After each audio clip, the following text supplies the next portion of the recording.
Your home is either giving you energy or taking it, and if most evenings you walk through your front door and feel something in your chest tighten rather than release, it is not because you have had a hard day. It is because your home has been quietly working against you in 10 specific ways that nobody ever told you about. I do not mean clutter in the obvious sense. I do not mean you need to renovate, redecorate, or spend a single dollar. I mean 10 almost invisible structural habits that Japanese homes have built in for generations that Western homes never adopted and that are costing you more mental energy every day than you realize. Stay until idea number 10, because idea number 10 is not about your home at all. It is about something you bring into it, and it is the one that will make everything on this list finally stick. But first, idea number 7 is the one I want you to hear most carefully, because idea number 7 is the one that will feel the smallest, and it will have the largest effect on how you feel by the end of every single day. Let us begin. Idea number 1, create a line between outside and inside. Walk to your front door right now in your mind. Is there a clear moment where outside ends and inside begins? A place where shoes come off, where the energy of the day is left behind before you step into your home? In Japan, every home has a Genkan, a small deliberate entryway where shoes are removed before entering the living space. Not because of cleanliness alone, though research from the University of Houston found that shoe soles carry an average of 421,000 bacteria per square centimeter, with 90 to 99% transferring directly to indoor floors on first contact. But beyond the bacteria, the Genkan does something the science has not fully named yet. It creates a transition, a physical moment between who you were outside and who you are allowed to be inside. A line that tells your nervous system the performance is over. You are home now, you can put it down. In most Western homes, there is no such line. You walk in with your shoes, your bag still on your shoulder, your phone still in your hand, and your nervous system never gets the signal that anything has changed. The outside world follows you all the way to the sofa, a shoe rack beside your door, a small mat, a hook for your bag. That is the entire thing. The line does not need to be architectural, it just needs to exist. And once it does,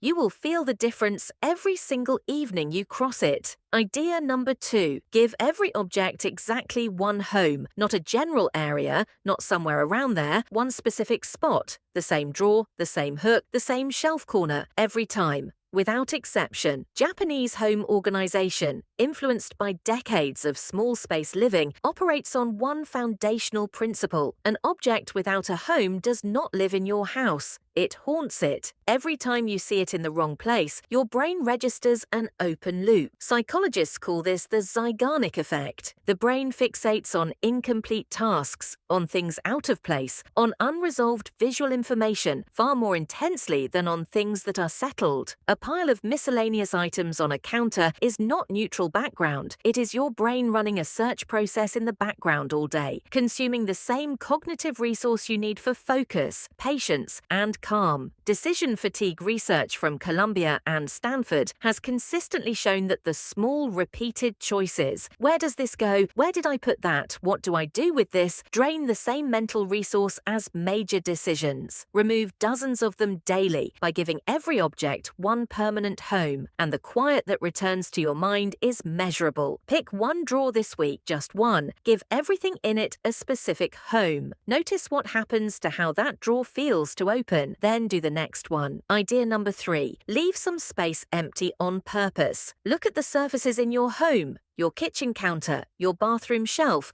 your windowsill. Now ask honestly, is there any surface in your home that is simply empty, not waiting to be filled? Just empty, on purpose, permanently. In Japan, there is a concept called ma, usually translated as negative space, but that undersells it. Ma is not the absence of something. It is the presence of intentional emptiness, space that has been left clear not because nothing has filled it yet, but because the empty space itself has a function. It gives the eye somewhere to rest. It gives the room somewhere to breathe. It gives you, without your realizing it, a moment of release every time your gaze passes over it. it. Research from Princeton Neuroscience Institute found that visual clutter competes for neural attention continuously below the level of conscious awareness. You are not noticing each cluttered surface, but your brain is processing it dozens of times a day, in the same way it processes everything else that requires a response. The cumulative drain is not nothing. Japanese homes maintain empty surfaces, not because they have fewer possessions, but because they have decided that some space belongs to the room, not to the objects. Pick one surface in your home this week, clear it completely, leave it clear. Not as a temporary state, as a permanent one. See what that single empty surface does to how the room feels to be in. Idea number 4. Open a window for 10 minutes every morning before you do anything else. This one sounds almost too simple to matter. It is not. A sealed modern home accumulates carbon dioxide, moisture, and airborne particulates throughout the night. You cannot see it. You cannot smell it. But researchers studying indoor air quality have consistently linked elevated CO2 concentration with reduced concentration, increased fatigue, and disrupted sleep in the hours that follow, effects that most people attribute to stress, poor diet, or simply being tired without ever identifying the air they are breathing as the variable. Japan considered this important enough to build into law. Continuous mechanical ventilation has been required in every new Japanese home since 2003, not a wellness trend. A legal baseline, because Japan recognized that the air quality inside a sealed home should not depend on whether someone remembered to open a window. Open a window for 10 minutes every morning. Let what accumulated overnight leave. The air that replaces it costs nothing. The clarity that follows is not small. Idea number 5.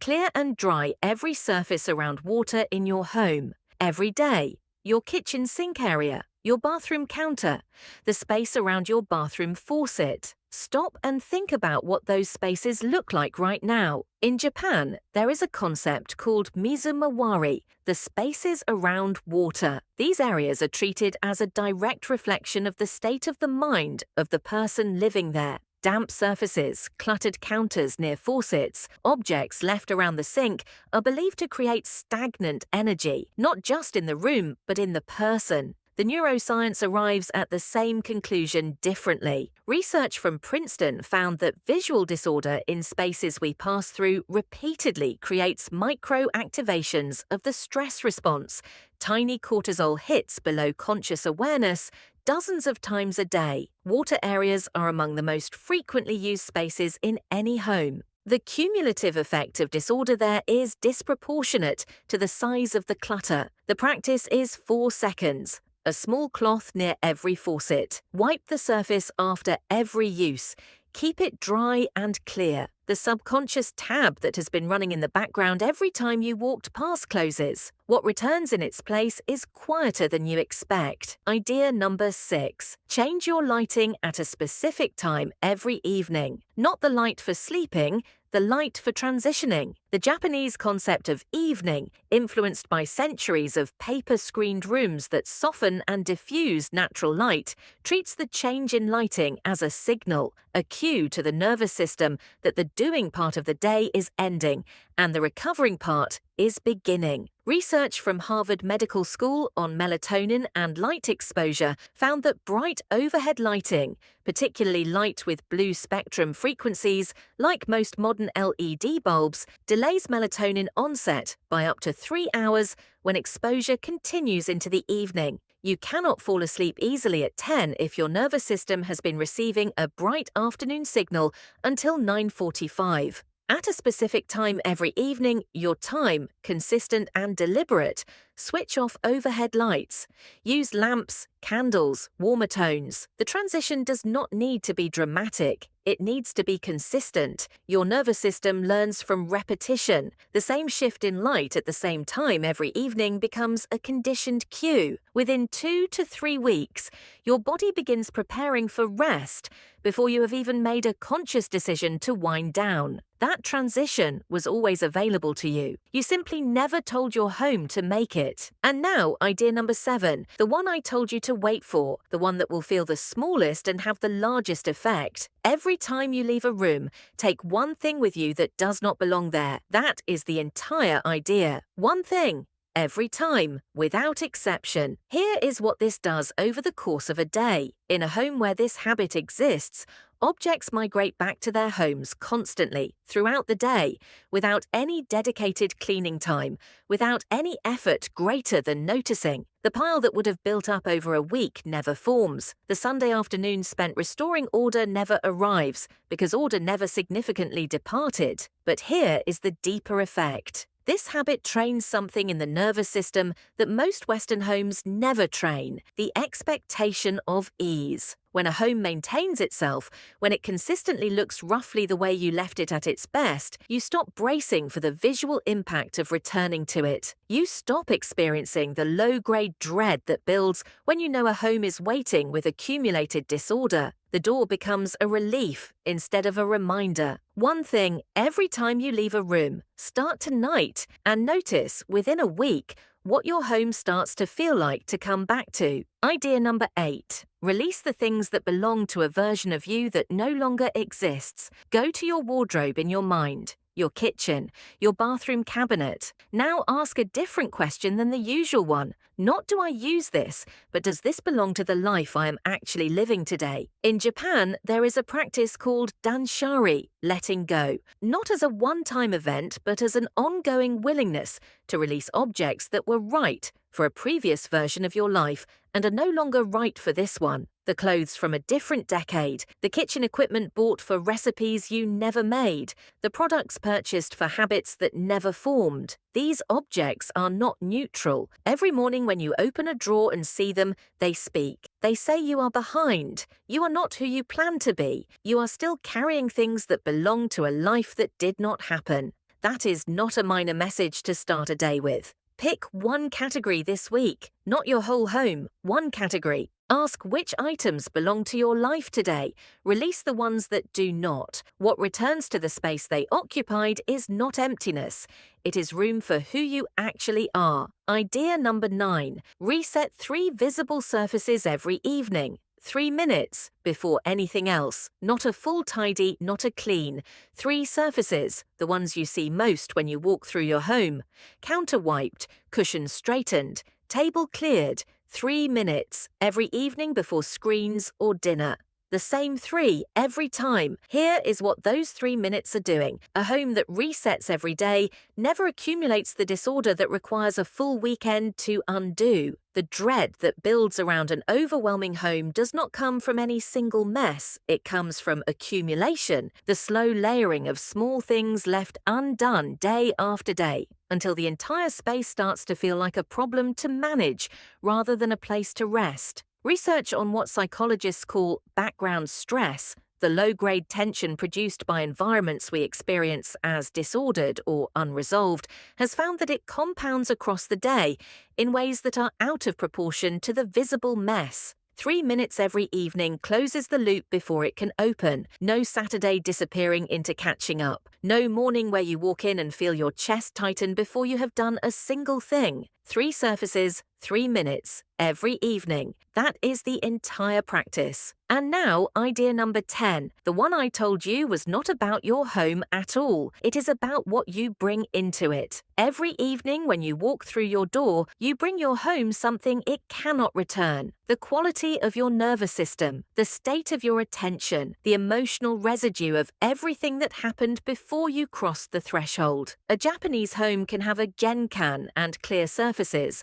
and deliberate lighting and all 9 of the ideas we have just walked through. And none of it will matter if the person walking in is already so depleted, so activated, so fully still inside, the day they just left, that the home has no material to work with. In Japan, there is a quiet cultural practice with no single name, of a brief transition between outside and inside that is not just physical, but internal. A moment at the door, sometimes just a breath, sometimes just the act of removing shoes with intention rather than automaticity, that marks the change. I am no longer out there. I am in here now. This is not meditation. It is not a ritual that requires time. It is the simple decision made at the door to arrive, to let the commute end, to let the day be behind you even before you have checked whether the kitchen is clean or the children are quiet or anything else has been handled. Your home cannot give you what you do not allow yourself to receive. Idea number 10 is simply this. When you arrive home, arrive. Cross the line the Genkan taught us. Let outside stay outside and give your home the one thing it needs most to do its job. You actually present inside it. Here is everything in one breath. Create a line at your door, give every object one home. Leave some space permanently empty. Open a window every morning.